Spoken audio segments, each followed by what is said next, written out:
muchísimas gracias por darnos este tiempo para The Correspondent. Gran parte de nuestra pieza tiene que ver con el crecimiento económico que ha tenido el Ecuador en los últimos años. Un crecimiento importante de infraestructura, ¿sí? Se ha creado backbones de fibra óptica que en el país no habían. En el 2006 hablamos de unos 3.500, más o menos, ¿no? 3.500 kilómetros de fibra óptica desplegada en el país. La lógica de quizás antes de este gobierno era desarrollar donde hay mayor negocio.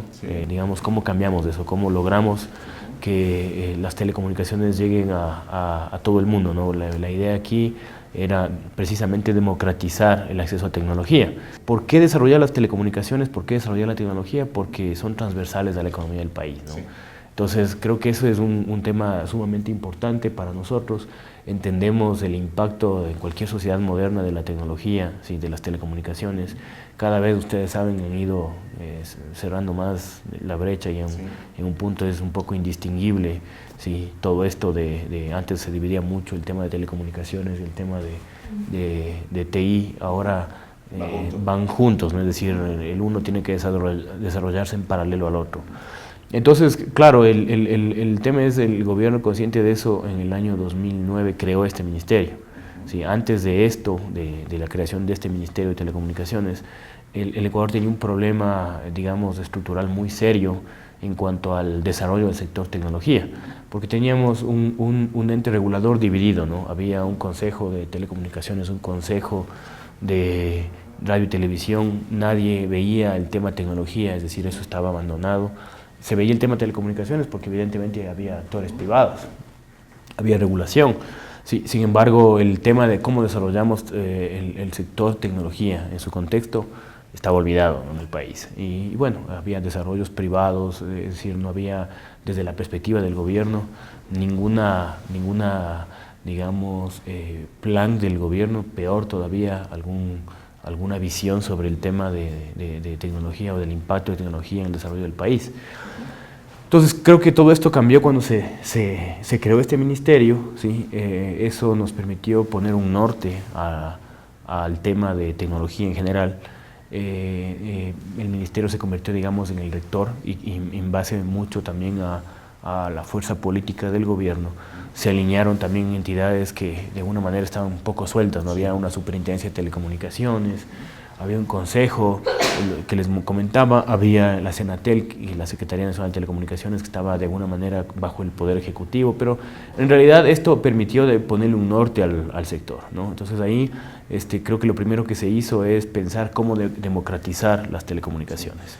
Le quería hacer una pregunta sobre democratizar las telecomunicaciones. Es evidente que en el marco de la Revolución Ciudadana, no solo a nivel de telecomunicaciones, lo hemos visto en turismo, lo hemos visto en educación, toda la política del gobierno está centrada en el desarrollo de Ecuador como país, pero en el desarrollo humano de sus individuos.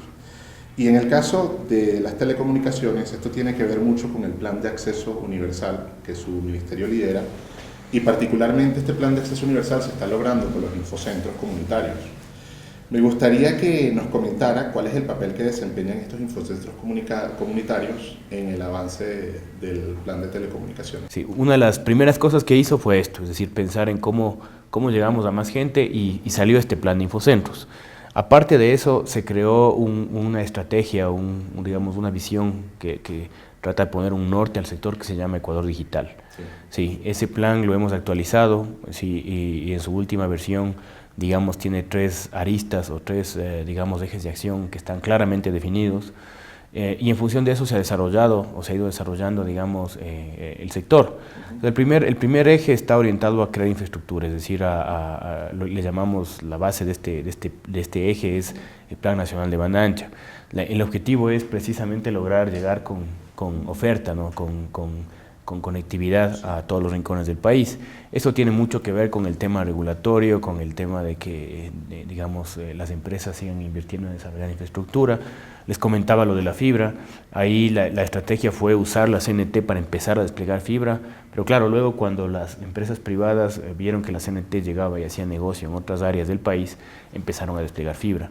Entonces hoy el país tiene 45.000 kilómetros de fibra óptica, ¿sí?, tendida en el Ecuador continental, prácticamente digamos, todas las principales ciudades, cabeceras cantonales, ¿sí? Y incluso les diría en muchas zonas del país a nivel parroquia ya tienen acceso vía fibra. De esos 45.000 kilómetros de fibra, 10.000 o 13.000 son de la CNT, el resto es privado, es decir, los actores privados han desplegado muchísima fibra, ¿sí? Y han encontrado, digamos, un negocio en todo esto, ¿no? Entonces, esto de alguna manera, ustedes saben, eso ha posibilitado el que sigamos creciendo digamos, en conectividad también móvil.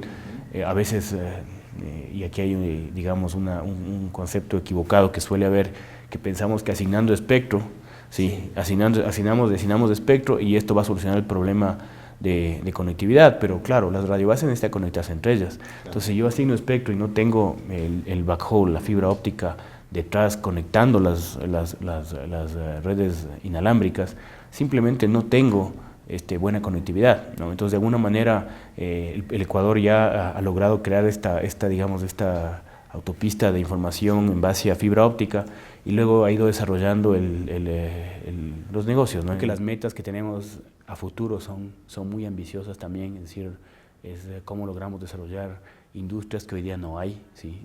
Yo creo que en el Ecuador hay un sinnúmero de muy buenos profesionales, buenos ingenieros. Ahí les digo honestamente, a mí me quedó claro cuando fui a estudiar en Estados Unidos y trabajé allá, que no es que al ecuatoriano le falta nada, ¿no? Yo también estuve trabajando en el Silicon Valley, programando protocolos, o sea, haciendo mucho de esto que es desarrollar tecnología, sí. Y mucha de la gente, digamos, de la universidad, que somos compañeros, sí. Ahora hay alguno que es ahí un prominente profesor en MIT, hay gente que está, digamos, en Europa desarrollando tecnología de primera, ¿no? Es decir, es un tema, yo creo, más bien de oportunidad, de lograr crear esa oportunidad acá en el Ecuador, sí. Y claro, es lindo ir a vivir fuera, sí, pero creo que es más lindo vivir aquí. Entonces, el poder tener la oportunidad de desarrollarse aquí en el Ecuador y crear digamos, yo diría, ambiente para que puedan pasar las cosas de acá es fenomenal para todos los ecuatorianos, ¿no?